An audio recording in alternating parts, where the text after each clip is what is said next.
This is Anthony Iannarino, and you're listening to In the Arena. Step into the arena. Give it all that you got. Into the arena. It's time to make it your best shot. Chase the dream and break the scene. Your opportunity is right here. It's right here. It's right now. Welcome to my arena. Boom. And we're back in the arena. A couple weeks ago, I attended Chris Brogan's Impact Next event in New York City. One of the speakers that Chris invited was Michael Port. I first saw Michael speak at SaabCon 2 years ago. I think it was 2 years ago. He was a terrific speaker. And as I watched him, I recognized that his training as an actor allowed him to make a deep connection with the audience. At least I thought that's what it was. But it's because I watched him that I started taking acting classes to help improve my speaking. I hadn't seen Michael again since then, but I had a chance to spend some time with him in New York at the Impact Next event, and I asked him to step in the arena today to talk about his red velvet rope policy, the hero inside each of us, why the common sales wisdom that we often hear is most of the time wrong, and how acting has helped him with his speaking. And at the end, we pitch Michael's new book, Book Yourself Solid Illustrated. So before we get started, know this. The program has a few little audio glitches. The way to schedule interviews for a podcast like this is to catch people when you can. So when I had a chance to catch Michael, he was on a boat, and we did the interview over Skype. At some point, my track develops a small echo. I don't know what that was. Michael's on a boat, and I'm at home with massive bandwidth delivered over fiber, and I get the echo. Not to worry, though. Eventually, it goes away. But I don't talk that much through this interview anyway, so it's worth it to live through that little bit of echo so you can hear what Michael has to offer. Here we go. Michael Port in the arena. Hey, Michael, how are you? I'm good. How are you? I'm great, man. Thanks for being here. Thanks for coming on. I want to talk to you about your new old book. So, Book Yourself Solid, which is My new old book, right? Exactly. or your old new book, your foundational work, and it starts with your story, which I think is interesting. Like so many people do, you went out on your own at some point, and you get greeted with the harsh reality that your job is really client getting. And this is true for so many entrepreneurs that I know, and I think a lot of people underestimate how important that client acquisition piece is. Can you share a little bit about that story and what you decided to do about your problem when you first stepped into your own and hung your shingle up? Sure. You ever had an experience where you walked into a job and you thought, wow, this is not only the first day of this job, but also the beginning of the end? Yes. I knew. So I gave myself 9 months because that's when my bonus was due. So I said, I'm going to deliver on the commitment that I made to this company. But at the same time, I'm going to try to figure out, what I'm going to do with my life. And I had this, not so bright idea to coach people around their issues. But I didn't want to be a therapist. I wasn't a therapist. But that was my not so bright idea, sort of, I guess, what people would call life coaching.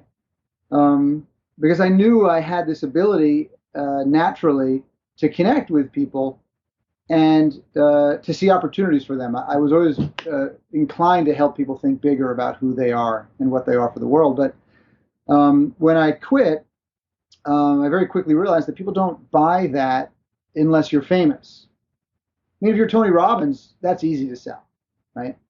So I needed something specific that people would say, that I need that specific solution to this specific problem. And then in the process of helping them with that, and in this case, it was first branding, but then it developed into overall marketing systems. I could help them deal with the things that are holding them back, because most of our business problems are just personal problems in disguise. I mean, if there's something wrong with the business that you're running, that you own, it's often a reflection of your personality or what's going on with your life at the moment.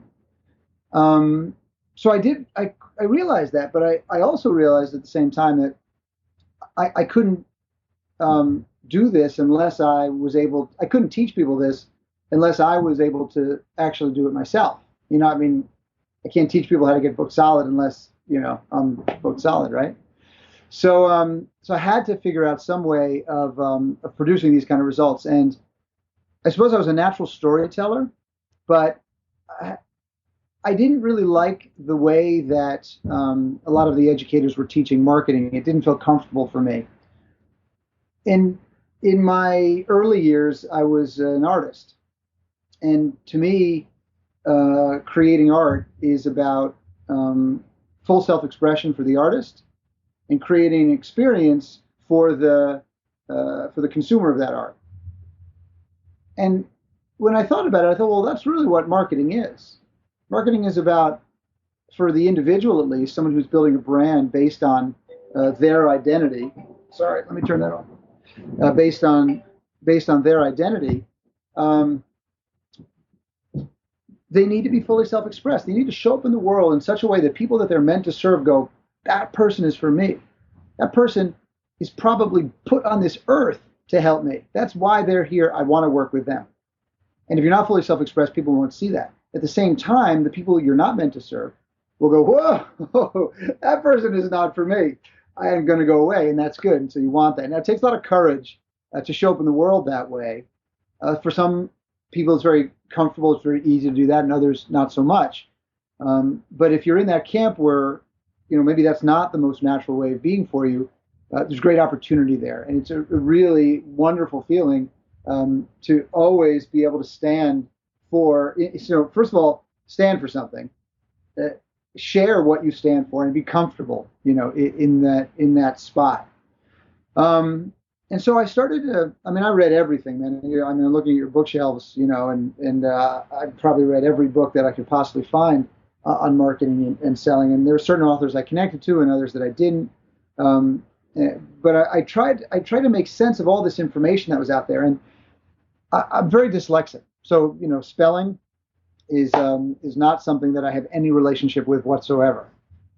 And all this information seemed so disparate to me. It was like a lot of different stuff, and I had to try to make sense of it. And that's what I did. I took all this information and I tried to figure out, well, how can you work through it chronologically? Like, what needs to be done in the simplest terms in a way that feels authentic? And what I realized is that most marketing doesn't get you clients. That's the myth. Marketing just creates awareness.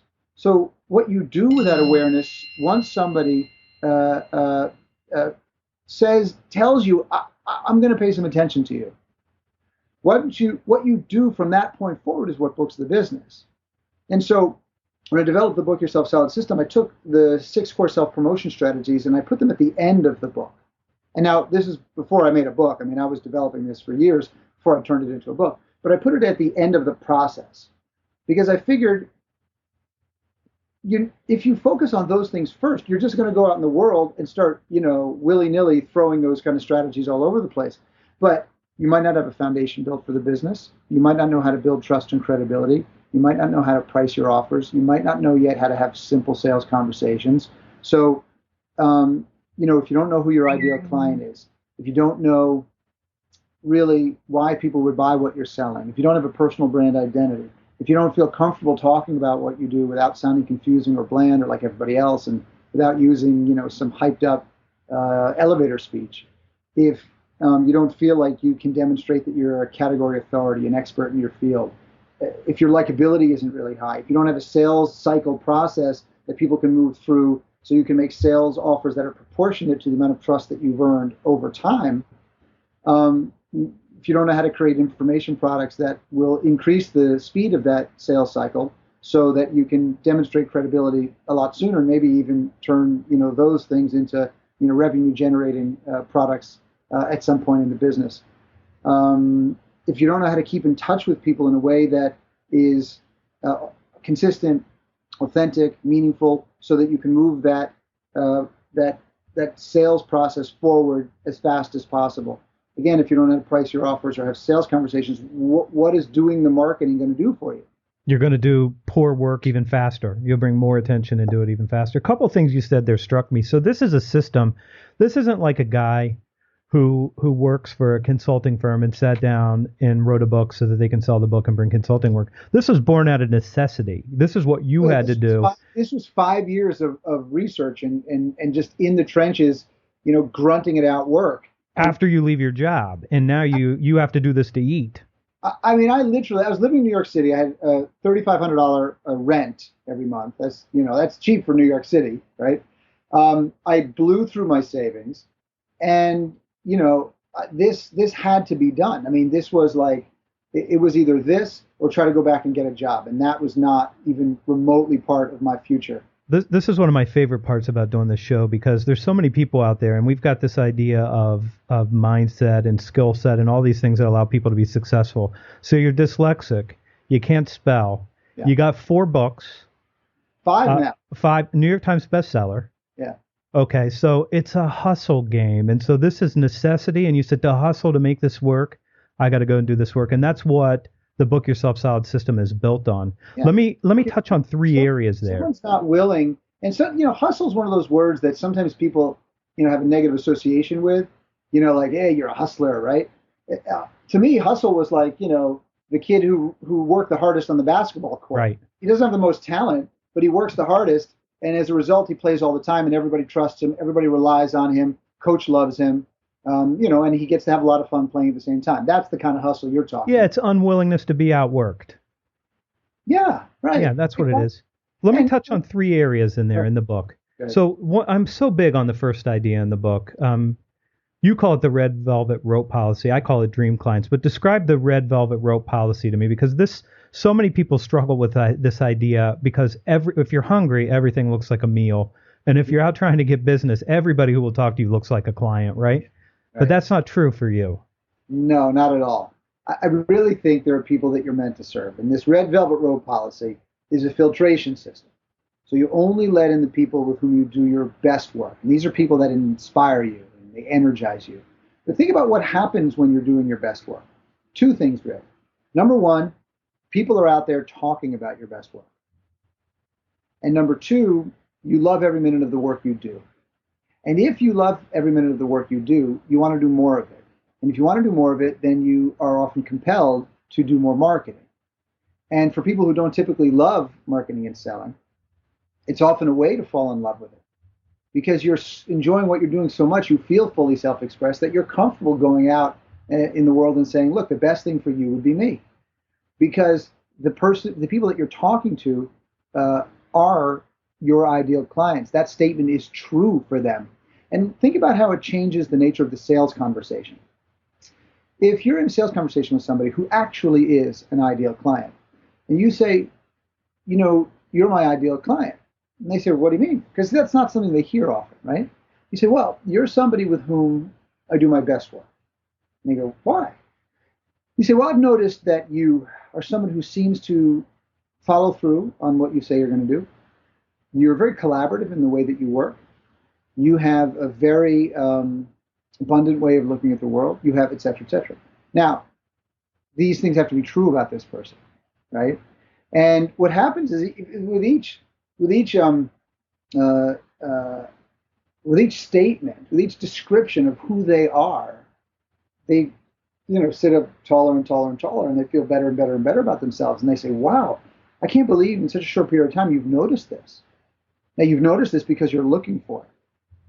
And, maybe their spouse hasn't even said that to them in 10 years, right? So it makes them feel really good. So who would they rather work with? The consultant that'll work with anybody that has a pulse and a checkbook, or the person that does their best work with someone just like them, the person that has dedicated themselves to someone just like them? And the answer is easy. Let me give you one thought on that. So I think about this idea of dream clients as somebody who you can create the most value for, and who by creating the most value will let you capture some of it. So I like that. But I think that the fear people have is that that's not going to be enough. I'm not going to be able to build a big enough client portfolio. What do you say to those people? Sure. Well, how many clients do you need? I mean, are we talking about, do you need to sell to 50,000, 100,000? Do you need to sell 1 million, client sessions? Probably not. So first, look at how many you actually need to book on a regular basis. And your ideal client is a small subset of your target market. Not everybody in your target market is ideal for you. They may need what you have to sell, but they're not necessarily ideal for you. So let's say your target market has 50,000 people in it, or even just 10,000, or even just 1,000. Of that 10,000, maybe 200 or 300 are ideal for you. So you say, well, how am I going to find the 300 out of the 10,000? Trust me, they'll find you, because the way that you're showing up when you're doing your market in the places that everybody in that target market shows up, they'll pay attention to you. They'll tell their friends about you. They'll tell their colleagues about you. And their friends and their colleagues are often very much like them. So those people will get through your red velvet rope policy also. Now that doesn't mean that you won't work with, somebody, say, at the beginning who's not absolutely perfectly ideal. This red velvet rope can get tighter or looser as time goes on. I mean, for you at this stage of your career, it's probably pretty darn tight. If somebody's going to, if you're going to spend a personal time working with somebody or go speak for an organization, you're going to make darn sure that you want to be there, that you like working with these people. Now, because, you're in a position that you can easily say, no, that's not right for me. And at the beginning, maybe you only say no to the things that you know are going to make you miserable. Again, because if you're miserable doing what you're doing, why do you want to do more of it? You're not going to go out, and do more marketing. So, and also, who wants you when you're miserable? I mean, you're not attractive when you're miserable, right? Not you. You're always attractive. But, other people. You copied my hairstyle, so. I did. Well, that's why I wanted to look like you, So, in any event, so, and then you tighten it up over time. But just make sure you know what it is, and make sure well, this person is ideal for me, or this person isn't ideal for me, or this person's somewhere in the middle. And if you can't create value for them, you bail out. Yeah. Let me talk about trust and credibility in that section of the book, but I want to talk to you about one particular section where you say there's a hero in you. And I love those words, but a lot of people I know are ruled more by an inner critic than by an inner hero. Sure. And they've got this nagging self-doubt. They don't think that they know enough. They think that they're an imposter, and they've got, somebody else's suit on. What do you do with people that feel that way? What do you tell them? I feel that way often myself, even at this stage in my career. I give a speech and I get a standing ovation and I walk off and I say, I sucked. That was terrible. Now, what's wrong with me? I mean, that's ridiculous, right? But a lot of very creative people are like that because you care so much about what you're doing. You care so much about being in service of others that you want it to be great. Now, the problem is when you care more about approval than results. That's a problem, because then you're really not doing great work for other people.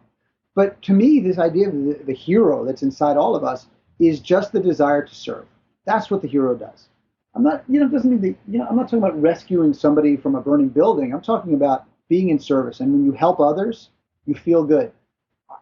This is not something I've made up, right? This we know. And in fact, there are many, many studies that demonstrate that the people who are happiest are the people who help others the most. So you can be a hero every day just by helping others. And if you help others, you're in service. And if you're in service, you feel good about yourself.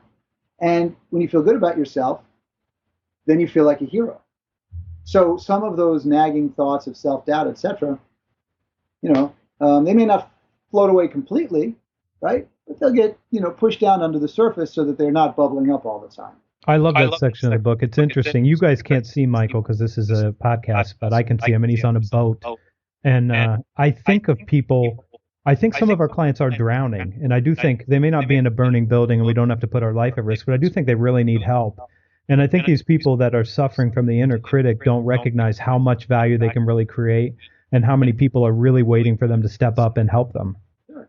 Yeah, absolutely. And again, you help one person, you've helped the world. And I don't mean to be, too grandiose, but, there's billions of people in the world and you're not going to reach all of them, right?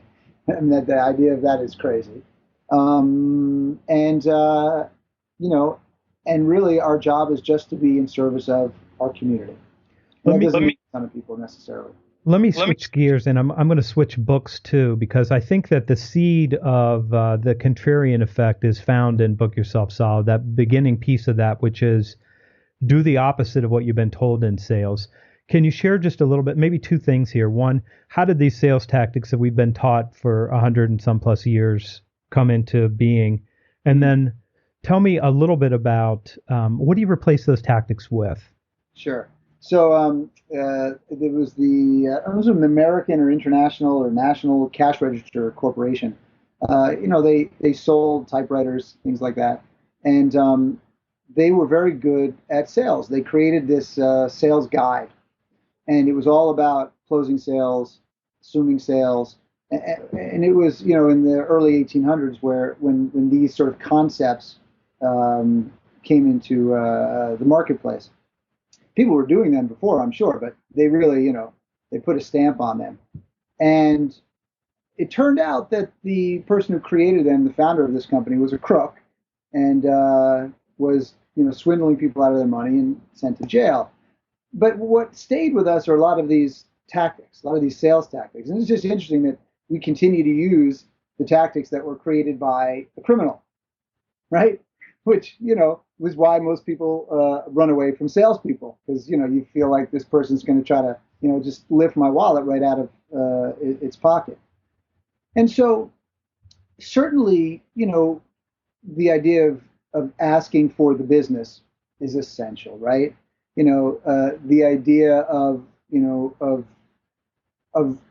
trying to introduce what you offer to as many people as possible makes sense. I get it. But just take that one concept of it's a numbers game, right? If you are in the business of serving others, it can't be a numbers game. Because as we've been discussing, you need to reach the people that you're meant to serve.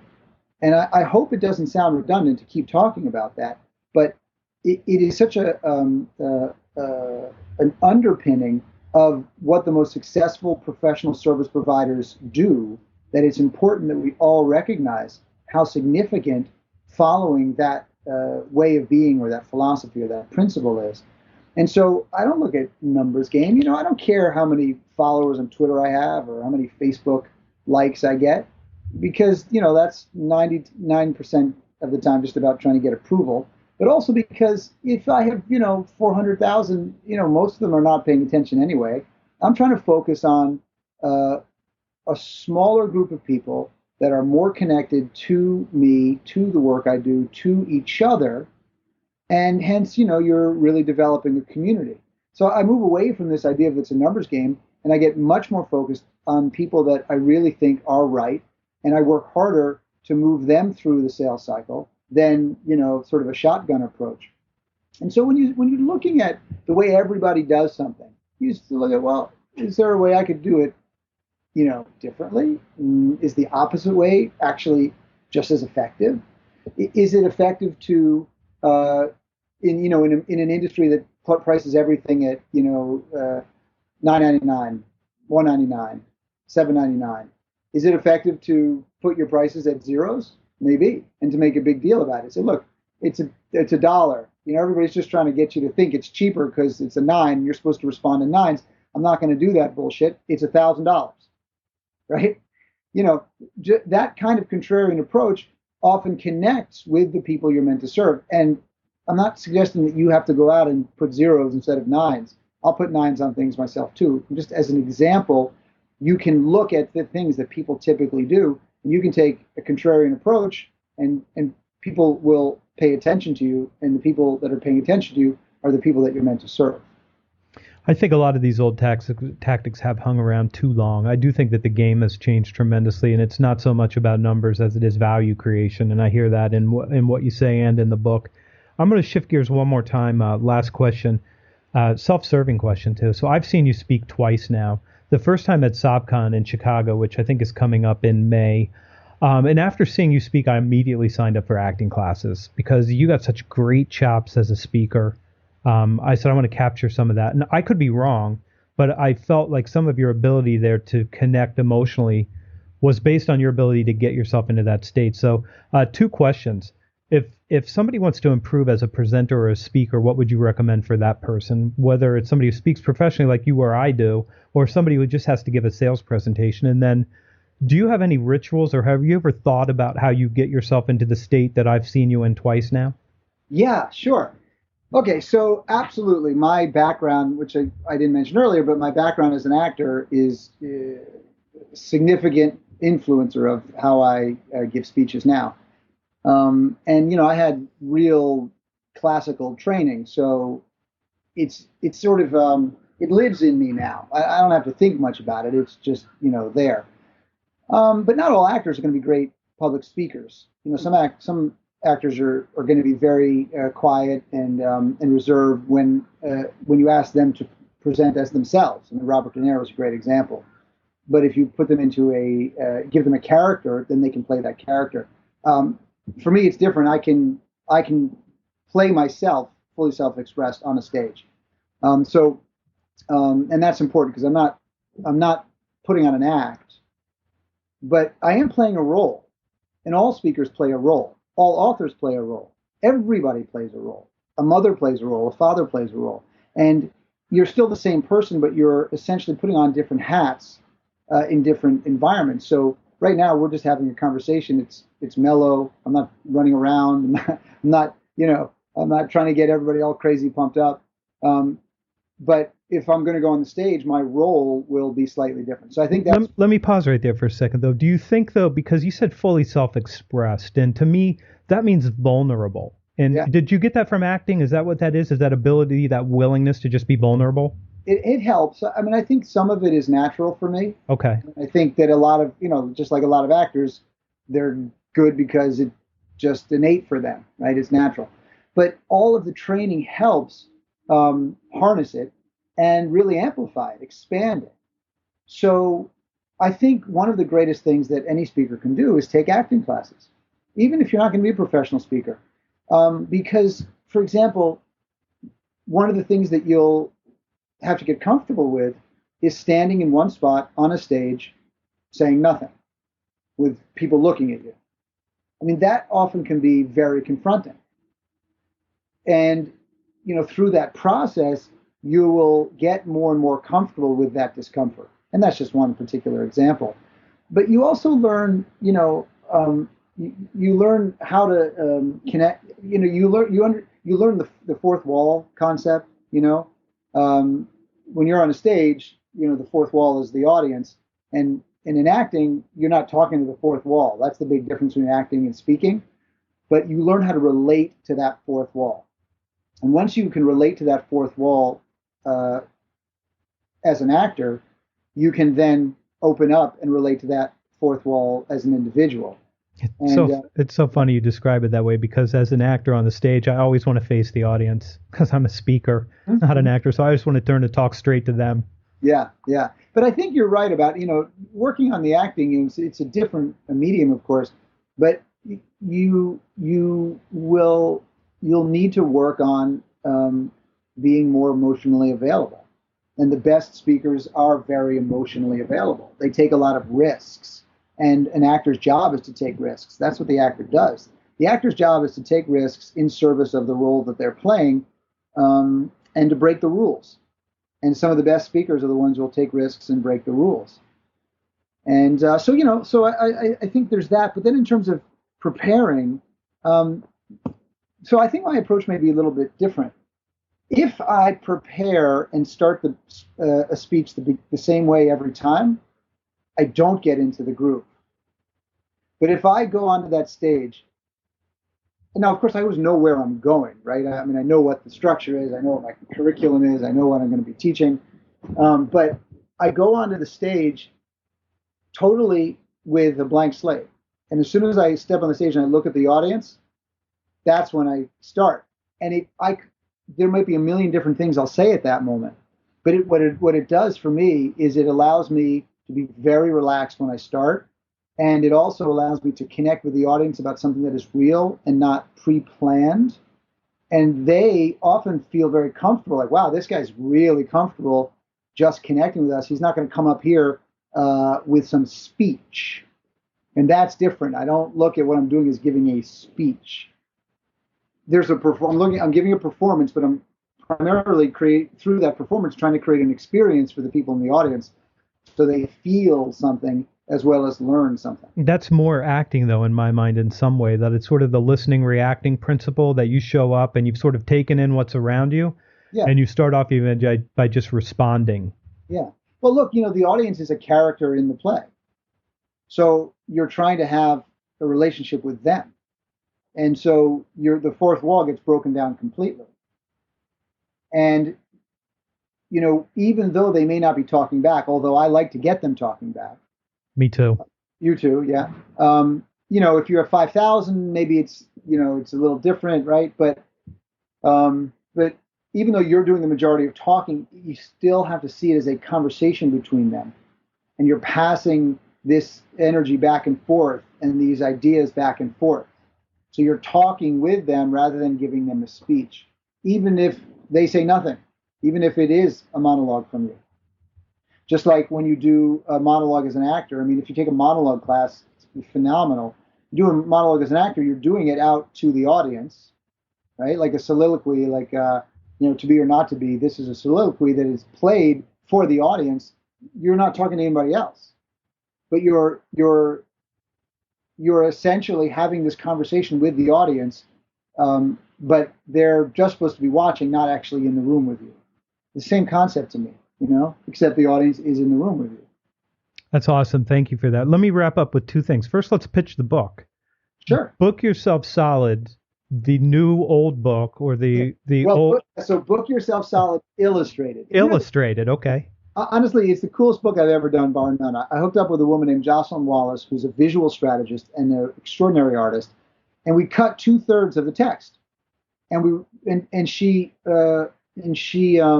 created about 500 illustrations that strategically represent all of the things you need to know to get booked solid. So the book is 480 pages or something crazy like that. But you can read it. It's fast. It's fast. I mean, it's extraordinary because, you have whole pages that are one illustration. And look, a lot of people don't love reading. And I get that, man. I mean, I don't absolutely love to read. I do it because I want to know what's in the books. But most of the business books that we're reading, they're not the great American novel. I'm not reading it for the experience of being transported to another land. I'm reading because I want to know what's in it. And hopefully I like the style. Hopefully I like the tone. Hopefully I like, etc. I'm writing my first book now. It's a recipe book. Your book is a recipe book. It's not intellectual. I mean, it is. There's an intellectual construct, but it is do this. Here's the exercises. So if you really want to get book solid, you just go through the plan. Yeah, it's a very sequential process. There's exercises for every single chapter. This is what you need to do. Then you need to do this. Then you need to do this. And I even created an app. Well, the programmers created the app to go with the book. So all of the exercises in the book you can do right on any mobile device or online, anywhere at any time, and you can save them, and it tells you where you are in the process. You can print them up, etc. And people get that for free during the release of the book, which is now. And then when the release is done, then the launch period at the beginning is done, that app will cost $50. There's also an opportunity to come to Philly and work with me for a day. I'm doing a live event, first actual public event on Book Yourself Solid I've done in probably 7 years. So if you buy 10 books, you get to come to that for free. So 10 books cost you about $200 and some odd dollars. And then you get the event for free, and you get to give those books out as tool for building referral relationships with other people that also need to get booked solid. Where do people go to find you and find that offer? Well, Book Yourself Solid Illustrated. So bookyourselfsolidillustrated.com. And it's all right there. Cool. I'll put that in the show notes. Thanks so much, Mike. I'm glad I caught up with you in New York. It's good to see you. And thanks for sharing all this. Yeah, my pleasure. Thank you. And that, ladies and gentlemen, is Michael Port. You can find him at michaelport.com, and you can find his new book, Book Yourself Solid Illustrated, at bysillustrated.com. I'm Anthony Iannarino. You can find me, as always, at thesalesblog.com. When you go there, be sure to sign up for my newsletter. Until then, I'll see you next week in the arena.